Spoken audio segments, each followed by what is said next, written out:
Homelessness 2.0, I think 83. I don't know why my voice is like that. But hey, welcome to me.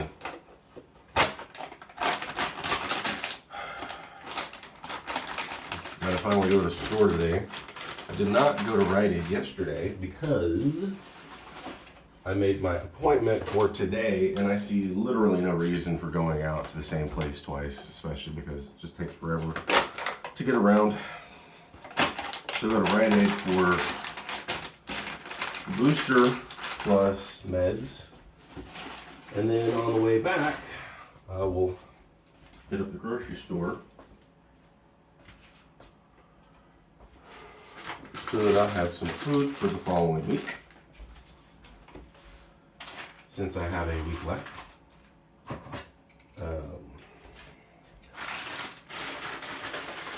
You know, I hate my brain sometimes because, 2 days ago, I'm all like, yeah, I'm gonna stay in LA, and I ain't got no fucking plan. I can barely figure out what the hell the next fucking step is. And I'm all like, yeah, I'll stick around and I'll try to be more, I'll try to maintain all this shit that I wanted to do or that I've got. And I'm like, really? Me? Be able to maintain something? Yeah, that sounds plausible. So obviously doubt has, made its way back in to my brain.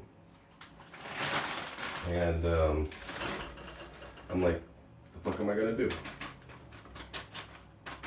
And I literally don't know.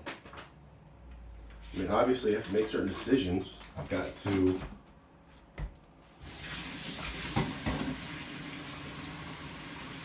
it's not even figure out. It's simply just take the step. Do the thing, whatever the thing is.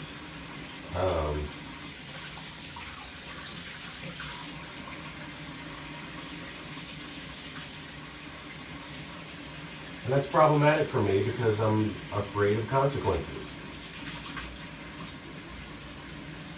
I'm afraid that I'm going to do something that's going to totally screw myself over.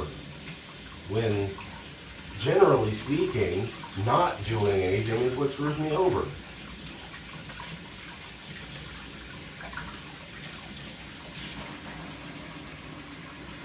And probably because usually in the process of all of that, I don't really actually think about that fact.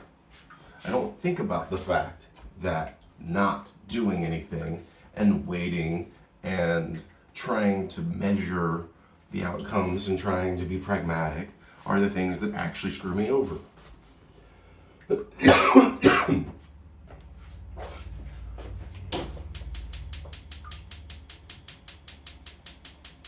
is it with this fucking stove? I swear.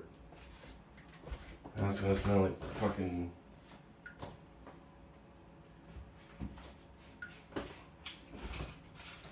gas for minutes and. Whew.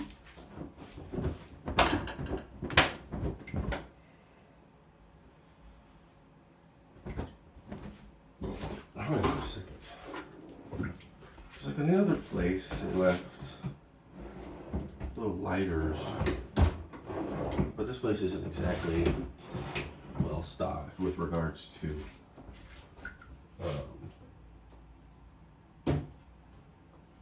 all that kind of stuff. So.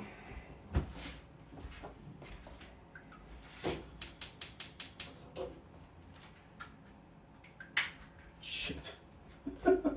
Well, that'll be less useful since I broke it in half.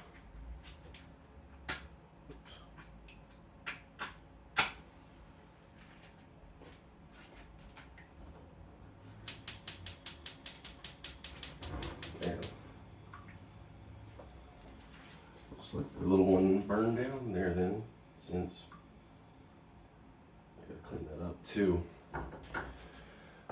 that up too. Yeah, I know. Sometimes I don't speak loud enough because I'm sitting there more talking to myself than I am talking to myself. I'm the one that watches these videos more than anyone, so it's whatever.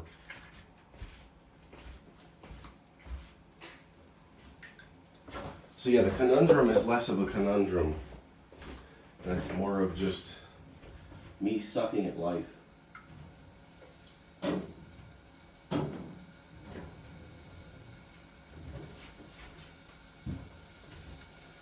Welcome to the Shit Show, starring Justin Bandy. So I watched Midnight Cowboy, and you know, maybe that movie had an effect on me. Because, again, kind of like Raging Bull, not really a film that's overly entertaining. It's more of a film that is... So, Raging Bull is, I would say, more like artwork. More like something that's very specifically designed with very specific approaches to things like composition.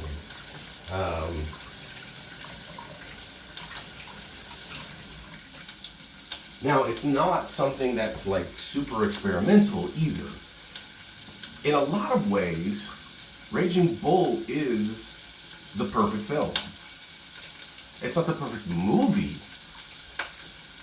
The perfect movie is RoboCop.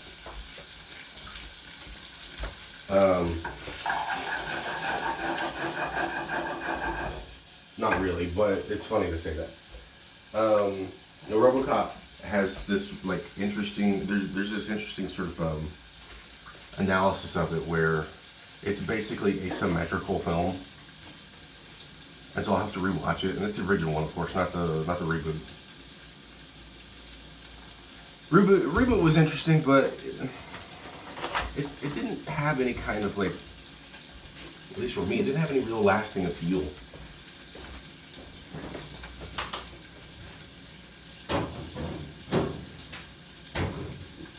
Like, I barely remember what happened in the film, and when I think of the movie RoboCop, I don't think of that film.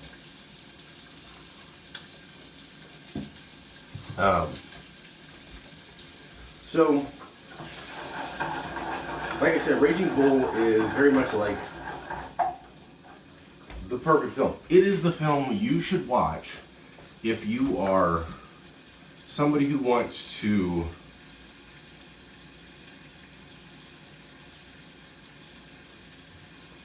be like a cinematographer, director, whatever, if you want to be somebody who is behind the scenes making good cinema, that is a film you want to watch, because you have great shot composition, you have great blocking where people are placed, you have great camera movement, people movement, camera positioning, especially with regards to the fight itself. Like, thus far, from what I can tell,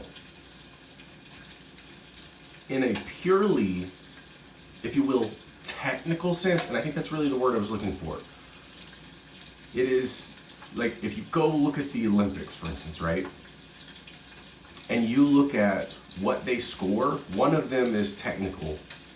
There's creativity and some various other things, too.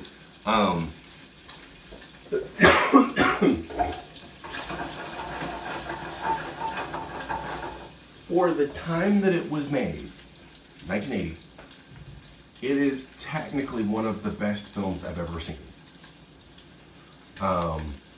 The fact that it's shot all in black and white helps serve that gritty nature, which I mentioned before, but also the fact that it helps to... See, I'm not good at this, by the way. I'm not good at whatever it is I'm trying to do. Call me, you know, attempting to be an art critic or whatever. I'm not good at that. I'm not even sure what I'm actually good at, to be honest. But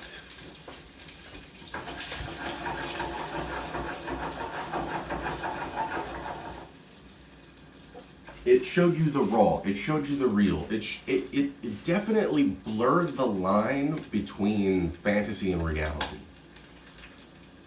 Black and white really does that quite well, in fact.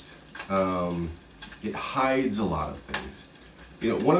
So another thing that also blurs the lines between reality and fantasy is high frame rate.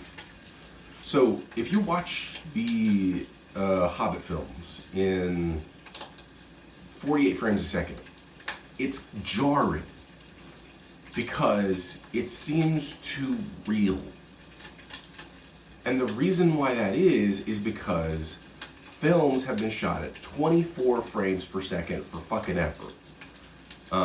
That seems to be that Goldilocks zone of frame rate. Because we understand film as fantasy. It is not reality. But here's the problem when it comes to 24 frames a second. And also why it's beneficial. You have things like motion blur.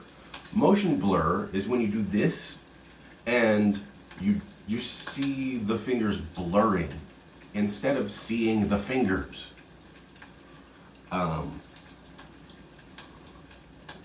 That motion blur happens even in basic everyday movement, just walking. But it doesn't feel out of place because it's not blurry. It's fantasy. Lighting is also a big thing too. I mean, think of the difference between a sitcom and even a great example is Scrubs. Scrubs is known as a single camera show. Did they shoot with only one camera? No. But the presentation that you get is through effectively one lens, whereas a sitcom is a multi-camera show. They'll cut over to other cameras at the same time. So when this thing is happening on this camera, sometimes they'll literally cut over to another camera at the same time that thing is happening. Because often that other shot will reveal a thing, and that reveal can be there for comedy. Look at Jerry Seinfeld, where in his apartment, you'll have certain shots and then they'll cut over to the door shot where Kramer runs in. And they have a lot of conversations in that shot. It's not just there for Kramer, but the way that shot is composed and how it's framed with the background and the background objects and everything, and how people are placed and one person may be upstaging another for certain effect or what have you, that allows them to reuse that camera shot over and over and over and over again. And so that then creates this familiarity. And so when you see that shot, especially when nobody's in the shot, you know Kramer's coming. You know it's going to be funny. And having that predictability can be good. At least for the sake of things like brand loyalty. And, people like TV, especially TV, for the familiarity. For the fact that they know what they're getting themselves into.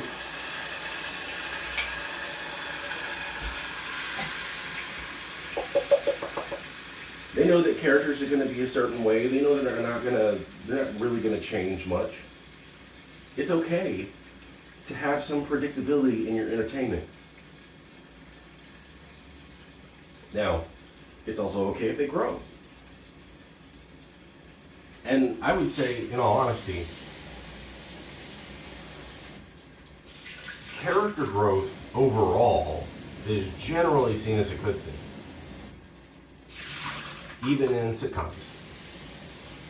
Because if they're just the same thing over and over and over again,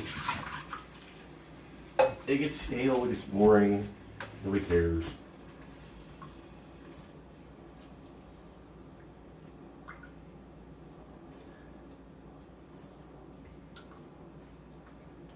And I mean, like, the fact that I'm talking about this stuff, the fact that I want to continue talking about this stuff, is why I got excited in the first place, and why I was like, I need to stay in LA. Because I wanted to go back to school for this stuff. And I liked talking to other people about it. I liked trying to break down this stuff, trying to learn from other people from what they were talking. Like, I could talk to somebody who has seen Raging Bull and then have a conversation about it and then get their perspective on it. And then we both grow in understanding this stuff. Because this is something, I don't know why, but it's something I care about. I don't know why I care about it. I don't know to what degree I care about it. For all I know, it's a fucking hobby. Which would suck too, because then I don't make any money off of it. And then I gotta figure out what the fuck I can do to make money. And that part sucks too. Because as far as I understand, I don't do anything that makes any money. I don't have any skills or anything. Shit. It's gonna get hot in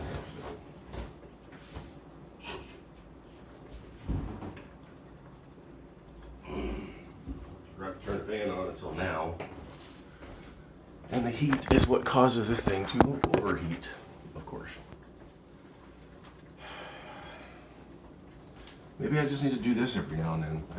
I need to remind myself why I'm doing these things, why I think I need to stay here in LA. I mean, it's not because LA is Hollywood. That's not the reason. It's because of and it's, I would say, partly problematic, because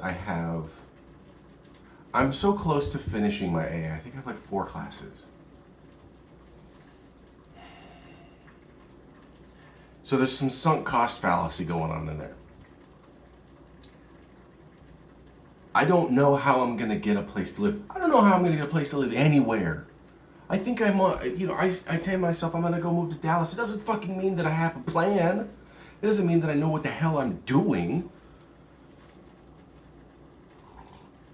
When I have those moments, it's that 3 a.m. energy where you're like, man, I'm going to change or not necessarily 3 a.m., but it's like that, I'm going to go to bed energy where I'm like, ooh, I know what I'm doing tomorrow. And then you wake up and you're like, what the fuck am I doing today? Because you don't have actions planned. You have goals, but you don't have actions.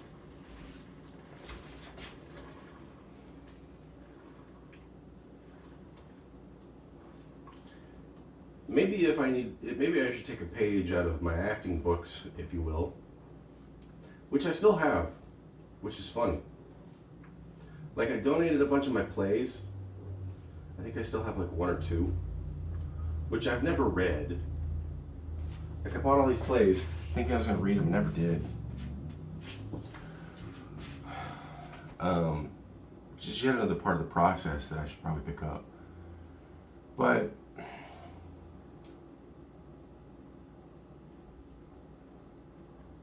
or maybe I don't know. Maybe I need to be a movie watcher who's in plays instead of a play reader who's in movies. I don't know.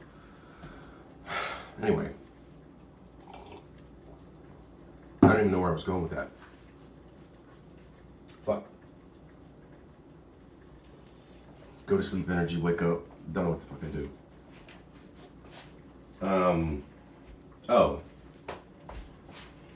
So I have all this stuff from my acting, and I've kept it. Because it's important to me. I don't know why it's important. I mean, obviously it was important because it's my first real acting gig. And despite all the wrong reasons, if you will, to start acting that I had when I was a kid, you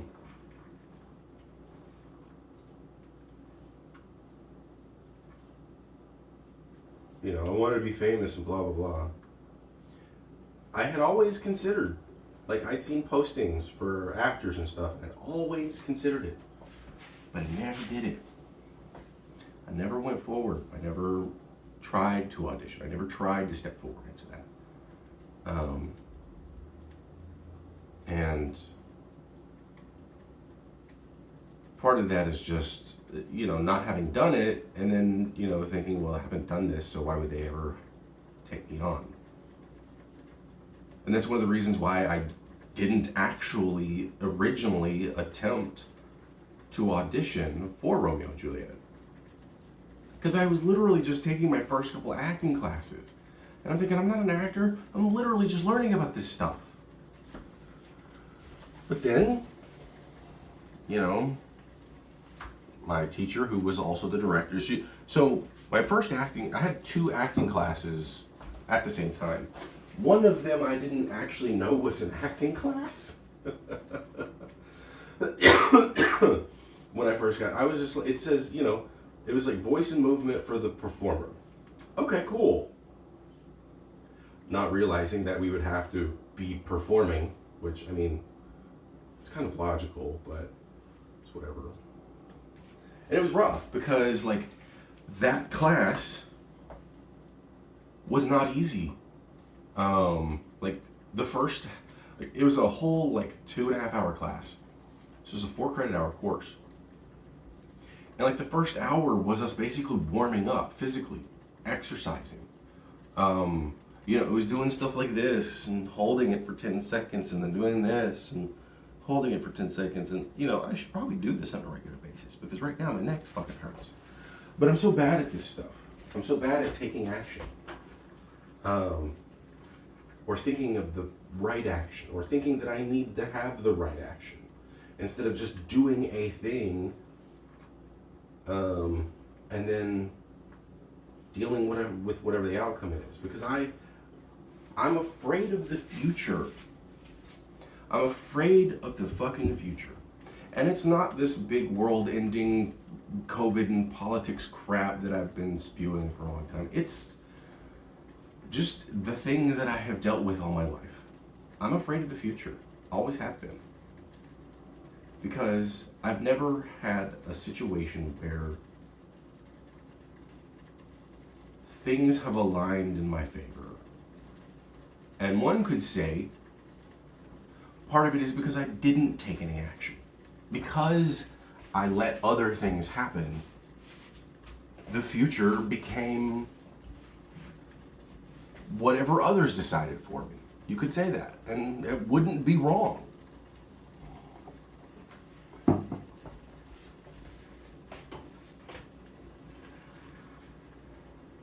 And I'm sure it has something to do with trauma.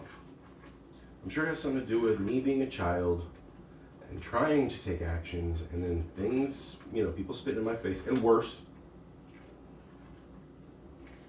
Get my ass beat for trying to be myself, trying to be a person instead of just a child. Failing at certain things, and instead of people saying, okay, well, these things are important for these reasons, let's try to help you, it was, you're not living up to our expectations, so we're going to punish you. You should do that to kids. It's not fair. It's not fair to children. And so I've got a lot to think about with regards to that. I've got a lot of actions I need to take instead of worrying that the thing that I'm thinking of doing will be somehow rejected. It's instead of, and it's not so much, it is, but also isn't the idea of don't ask permission, ask for forgiveness. I don't like that, generally speaking. It's good in moderation. Let's say that.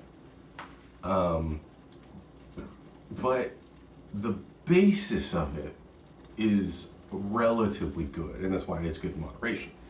Wherein, take the action and deal with the consequences after the fact, instead of worrying about the consequences first.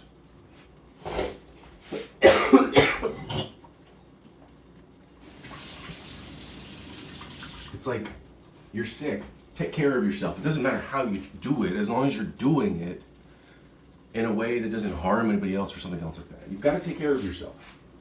You don't do it in a way to hurt others, you do it so that you can be better. I'm getting hot. The phone even felt warm. This is definitely It's whatever it is. I'm dumping some hot sauce. But I've got a lot to figure out. But because I stopped talking about Midnight Cowboy because I started talking about Raging Bull again. I got excited because as much of a piece of shit as Robert De Niro's character is in that film, it's a phenomenal film. And I'm glad I watched it. Midnight Cowboy, on the other hand, felt so disjointed. It felt like a lot of, it even got an Oscar. I get it. It was covering a lot, but John Voight did a great job playing just a naive, overly self-obsessed fucking playboy. But there were parts of it that just didn't make any sense. Like the last act almost felt like it was just they couldn't figure out how to end the film. So they were like, hey, let's throw him into this drug-fueled party. And maybe he'll make a decision based on that. And then there was scenes from his past that you got no explanation for, and that they themselves really only provided just more questions. You kind of get an idea of what might have happened. But you don't really get a concrete idea. And it's I just have more questions than have answers. And so the whole thing feels so disjointed and loose, if you will, and not fully fleshed out.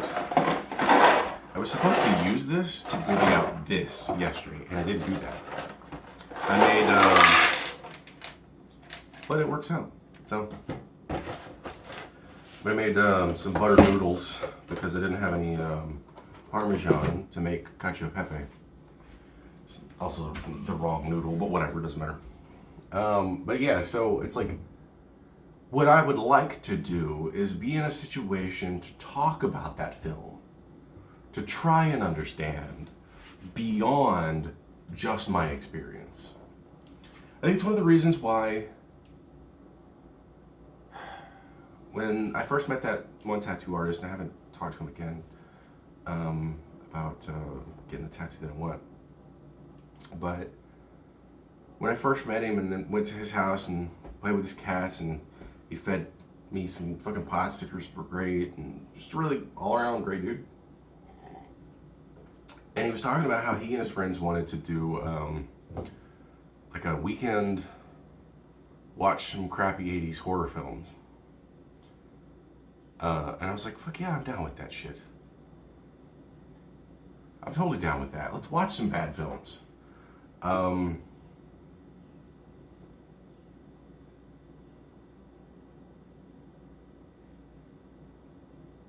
have a lot to think about, to figure out. And I don't know what this path is, and I'm afraid